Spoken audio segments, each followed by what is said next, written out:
Okay, so yeah, welcome back, guys. I'm your host, Arife. This is the corner. I also go by Franklin as well. That's if you know me from the music I make. But today I want to be talking to you guys about a play by Tife Kusoro. It's called G, and it's essentially about like these three black boys, actually four black boys, if you count Bateface Gully Man. He's like the boogeyman of the story. But I feel like I'm going to give you a background of each of the characters, and then I'm going to talk about the plot, just so you have context and you have understanding. Because afterwards, I'm then going to like talk about my thoughts about the basically the play as a whole, and the different concepts and themes I found or I observed while watching it and reading it, because there is a book, or like the screenplay has been adapted into a book so you can read it. But yeah, to go right into it, it follows Kaleem, Kai and Joy, so two half brothers and then one trans boy. And they're essentially a group of friends. They go to the same school. Now we can see that, in my opinion, each one of them represents a different type of black boy, basically, because although we like to see that we're all usually represented as a statistic, I feel like we still each have our own individual traits that make us unique. But in these three black boys specifically, you kind of see the different representations of men, black men specifically. So with Kaleem, you get to see throughout the story he's guarded. Like on the surface he might appear like a normal guy, but you get to see he won't let himself cry. He will never allow himself to be emotional around his boys, or even around people in general. Like he will run from his emotions before he faces them. And that's something that I'm sure if you're a girl watching this or listening to this, you're probably very aware of, because guys won't want to admit that unless they've reached that stage of emotional intelligence or maturity. But it's a case of it. That's very, very, very true.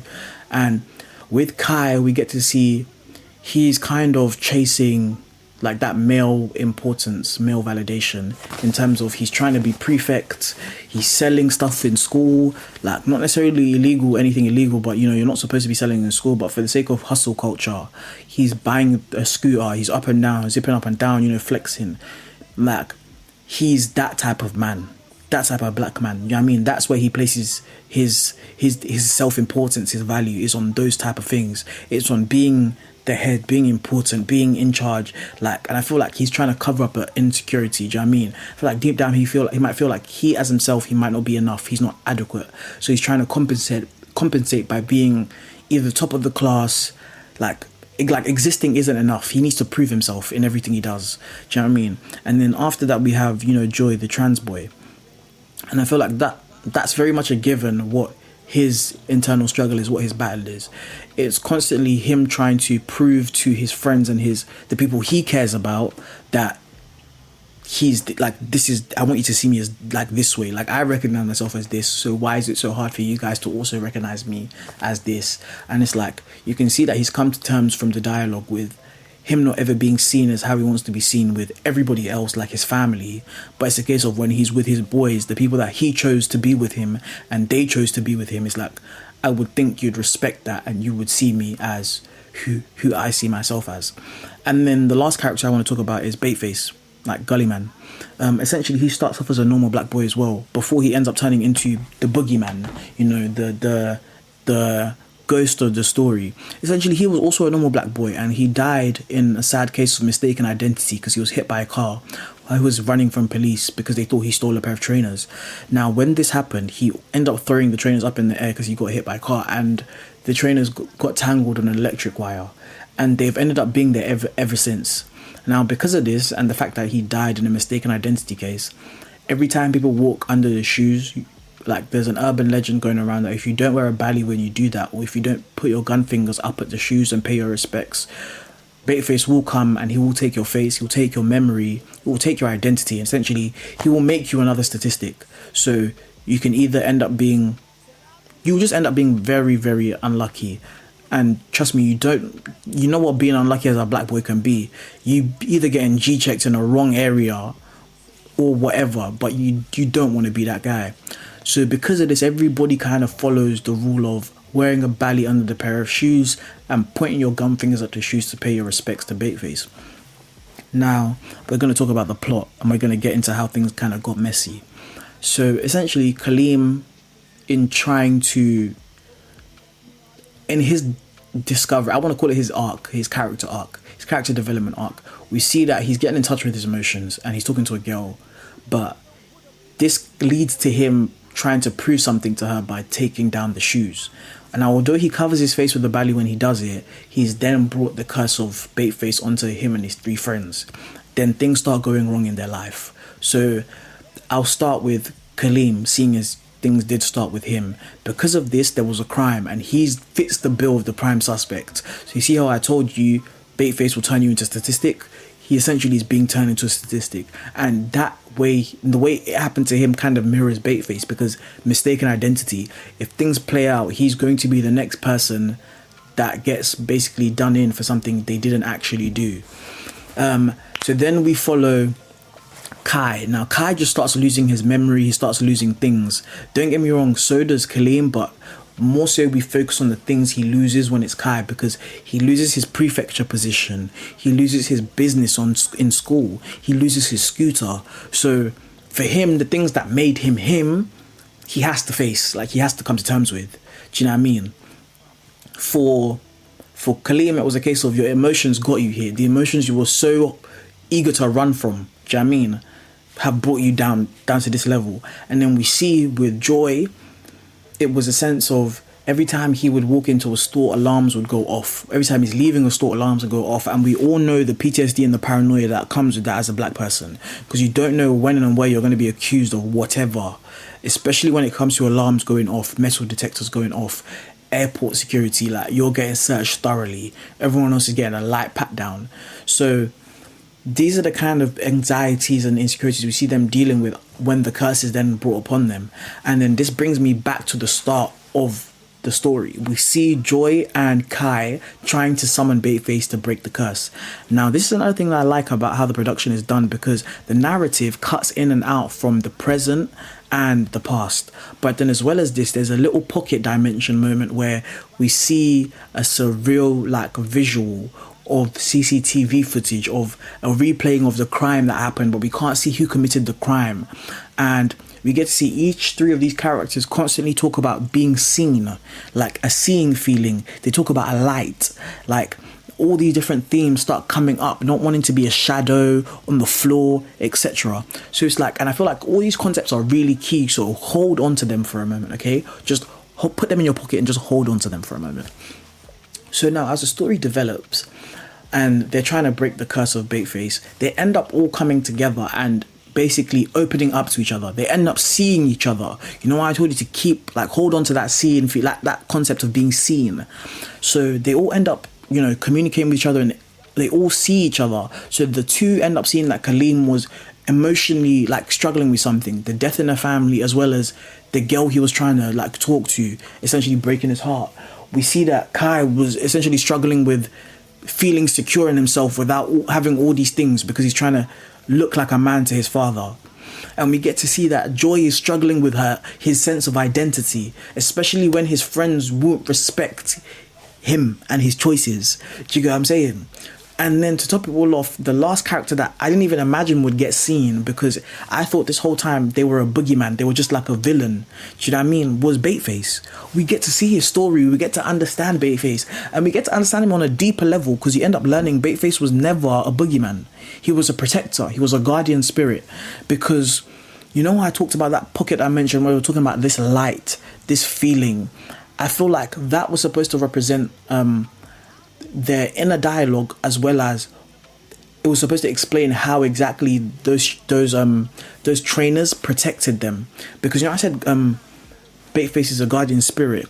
Essentially what I mean by that is, as the story progresses, we find out that they all managed to, after summoning Bateface and learning his story about how he died in a mistaken identity case, he's been protecting everyone that walks under the shoes and pays respects. And you might wonder yourself, how does a pair of shoes protect you? Basically, long story short, the shoes are blocking the CCTV camera from seeing your face. So whenever you stand directly underneath the shoes, the cameras in the area can't see you because of where the shoes are positioned. So it's a case of Kaleem's like paranoia about basically being accused for the crime he didn't commit because of like him matching the description.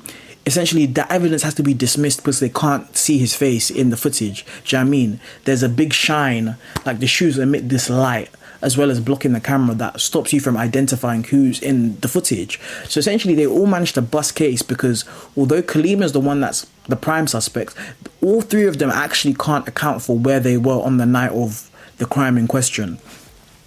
So from learning that Babyface is a protector, we kind of see that, or I kind of could see that this entire story was never about, for me anyway, it was never about a boogeyman. It was never about a curse. It was never about, in my opinion, it was more about us as black boys identifying with each other.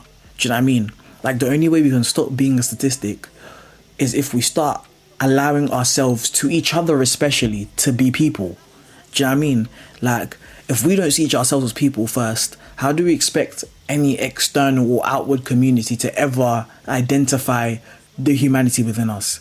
And that's not an excuse for their behavior towards us as a community or us as people, like black men being vilified. That's not, I'm not saying that that's an excuse, but I'm saying there's something we can do for ourselves. Do you know what I mean? Outside of looking for validation from external communities, etc., from society, there's something we can do within ourselves. We can allow ourselves to be black men. We can allow ourselves to be black boys in whatever shape or form that may present itself. Does that make sense?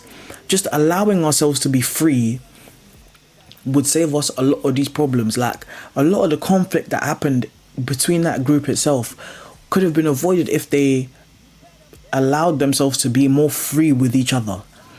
And I feel like that's the concept that this G story is trying to like put across, even down from the title. Like, let's be real, nowadays even G's used as a form of affirmation. You see your boy, what you saying, my G? Like, my guy, like, that's like, you know, that head nod, that's what being a black boy should really be about, not the statistic, not the differences between us, because we will always be able to find differences between ourselves. But once you allow yourselves to be seen by each other and you recognize each other, like, do you know what I mean? There isn't a lot that we can say that we can't do. And not even can't do, you'll feel a lot more secure in yourself. You won't feel like you need to prove a point XYZ. But that's me getting, you know, that's me straying away from the tangent. Let me come back to the story. Okay, let me come back to the story. Now, in staying within like the story and staying within the plot, to focus more on Bateface's character and focus more on the boogeyman of the story, I feel like he gave the characters an opportunity to see each other and for him to be seen himself. Does that make sense? But then that also begs the question of, would we ever see each other if there isn't a bigger fish to fry, or if there isn't a reason for us to come together to, you know what I mean, would we ever really see each other? That's the next question I wanted to ask myself. Like, where can we draw the line in it being our responsibility to see each other? Because there isn't always going to be a greater problem that we all can unite to, do you know what I mean? And then even if there is, it's not every day that things are going to be tied up neatly with a bow at the end of it, and you're going to find out that this greater problem, this thing that made us all band together was bad or was good, and it means that there was never actually a problem in the first place, like happens in the story.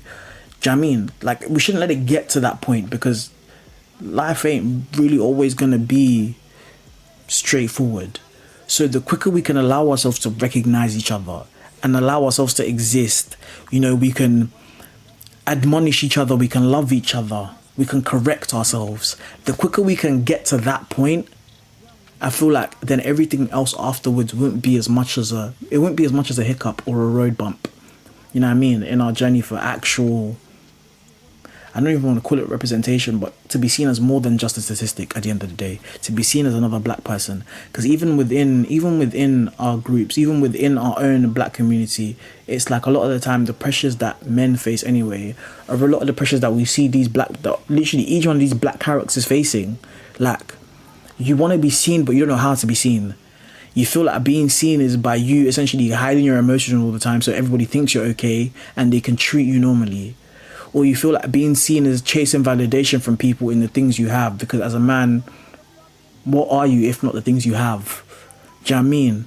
And then there's being secure enough in yourself in terms of now it's not It's not things, it's not your emotions, it's you and yourself in your being. You don't feel okay with yourself, and it's now, how do you get the people around you to respect or to see you as what you see yourself as? Do you know what I mean? It's like you struggling with your own identity as a black person, especially when you don't fit the mix of chasing money or I'm hiding my emotions as a nonchalant, you know what I mean, nonchalant guy, like I'm stoic, I'm this. Where do you go if you don't fit either of those two boxes? Do you know what I mean? So it's like, once you realize that there's more than this, as well as the fact that even when you're in this, when you're kind of locked in with these constraints that you're told to be bound by as a man, or you're led to be bound by as a man, as a black man, realize that there's more to life than that. And then even being in it, one way to feel like you can alleviate yourself from it is honestly just recognizing each other. Either recognize someone else in the same position, or recognize someone that's different from you but also has aspects to them that puts them in that same position. Do you know what I mean? Once you can see these things, I feel like you really start to feel more free, and you feel less restrained, you feel less restricted. But then also, you're not going to be holding somebody else to an unreal standard, or holding yourself to an unreal standard, or even allowing yourself to fall victim to being a statistic, because you're not. It's like a self-fulfilling prophecy. In trying to avoid being that, you kind of walk yourself right into it. But if you were to live like there was never a label placed upon you, there were never these shackles, fair enough, you might be aware, but you know these things aren't bound to you. I feel like the direction you might end up taking your life in will be a lot more liberating. Do you know what I mean? Even if you don't recognize it in the moment. But yeah, I definitely do think you guys should go and watch G in theatre. Honestly, I was also going to interview the writer because I have the opportunity to, but I feel like I've kind of talked enough. I feel like I've talked enough on the topic. I feel like I've adequately convinced you why you should go and watch it. But yeah, thank you for listening. I've been your host. This has been The Corner. And yeah, you know what? Why not? Stream history, okay? Stream it. Thank you. And bye. Like, comment, subscribe, so you know when I post another episode on the podcast, because this is longer than my usual episode, 17 minutes ago. I've been saying it's a mystery. Said you coulda, shoulda, woulda picked a sweet boy, cause you're really moving like you got a sweet tooth. I said, honey, this a taste, now this a prelude. I've been serving some new shit that you ain't used to. That forgiveness that you need, you better search, you better see. Yeah, you better beg, you better plead, cause I won't see you on your motherfucking knees. I've been saying it's a mystery. I've been saying it's a mystery. How you hear my line, you telling me you missing me, cause you and me got history. But when you left me, all a nigga felt was misery. Yeah, all a nigga felt was misery. I've been saying it's a mystery. Given the option, wouldn't fit in my shoes. Playing a game, tell me why, baby, give me a clue. Tell me who, what I do. Plan should've gone smooth if it wasn't for those meddling youths. If it wasn't for those fucking kids. Leave a message at the tone, baby's Franklin. Leave a message at the tone, baby's Franklin.